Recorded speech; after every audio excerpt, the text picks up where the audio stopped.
नमस्कार, मी बाळासाहेब चौधरी, अध्यक्ष भारतीय जनसंसद पुणे जिल्हा.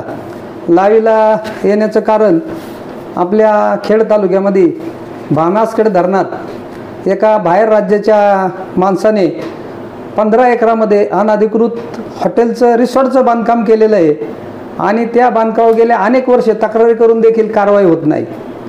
त्याची संपूर्ण माहिती सांगण्याचं कारण आज आपल्या धरणामध्ये अतिशय शुद्ध पाणी पुरवठा आहे आणि ते संपूर्ण धरणाचं पाणी आज पिण्यासाठी वापरलं जाणार आहे.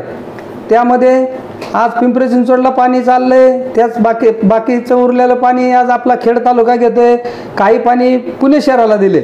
आज हे पिण्यासाठी जाणारं पाणी आहे आणि त्या ठिकाणी बांधणारं हॉटेल, आज त्या हॉटेलमध्ये येणारे हजारो लोक, त्या ठिकाणी आज करणारे मलमूत्र ड्रेनेज हे संपूर्ण त्या धरणात पिण्याच्या पाण्यात सोडलेलं आहे.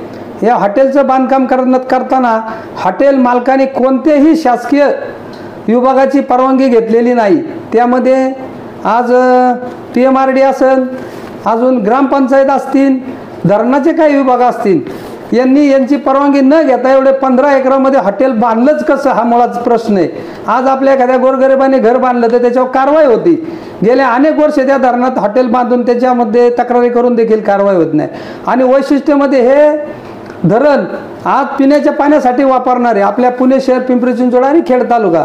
आणि वैशिष्ट्यामध्ये या धरणाची तक्रार अनधिकृत बांधकाम आणि अशुद्ध पाणी किंवा ड्रेनेजचं पाणी सोडल्यामुळे आज आपल्या बीड जिल्ह्यातील माननीय सुरेश धस यांनी आज हा प्रश्न उपस्थित करून माननीय महसूल मंत्री बावनकुळे साहेब यांना तक्रार केलेली.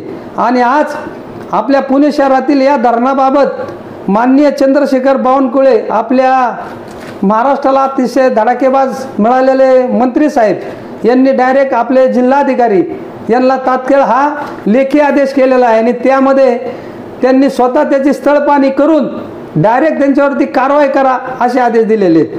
आज त्यांच्या आदेशावरून ते पत्र आज आपल्या प्रांत अधिकारी यांच्याकडे आलेलं आहे आणि आपल्या प्रांत अधिकाऱ्यांनी आज त्या पत्राचा संदर्भ देऊन माननीय उपजिल्हाधिकारी, माननीय पुणे महानगर प्राधिकरण विभाग पुणे, PMRD, तसेच प्रदूषण नियंत्रण मंडळ वाकडेवाडी आणि भानासखेड उपविभाग प्रकल्प 4 करंजविरे आणि तहसीलदार खेड यांना तात्काळ अहवाल सादर करण्यासाठी हे असे 2 पत्र आज आपल्याकडे आलेले आहेत.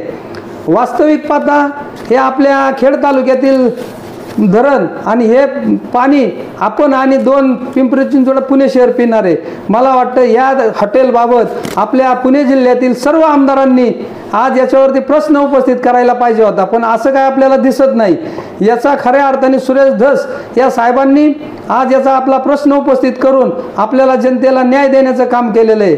आणि आज माननीय चंद्रशेखर बावनकुळे साहेब यांनी तात्काळ जनतेचा आज भावनिक आणि आरोग्याचा प्रश्न हा महत्त्वाचा आहे, त्यामुळं यांनी तात्काळ त्या हॉटेलवर कायदेशीर कारवाई करावी अशी आमच्या खेड तालुक्यातील सर्व जनतेची, तसंच पिंपरी चिंचवड आणि पुणे शहरातील नागरिकांच्या वतीने मी आज आपल्याला विनंती करतो.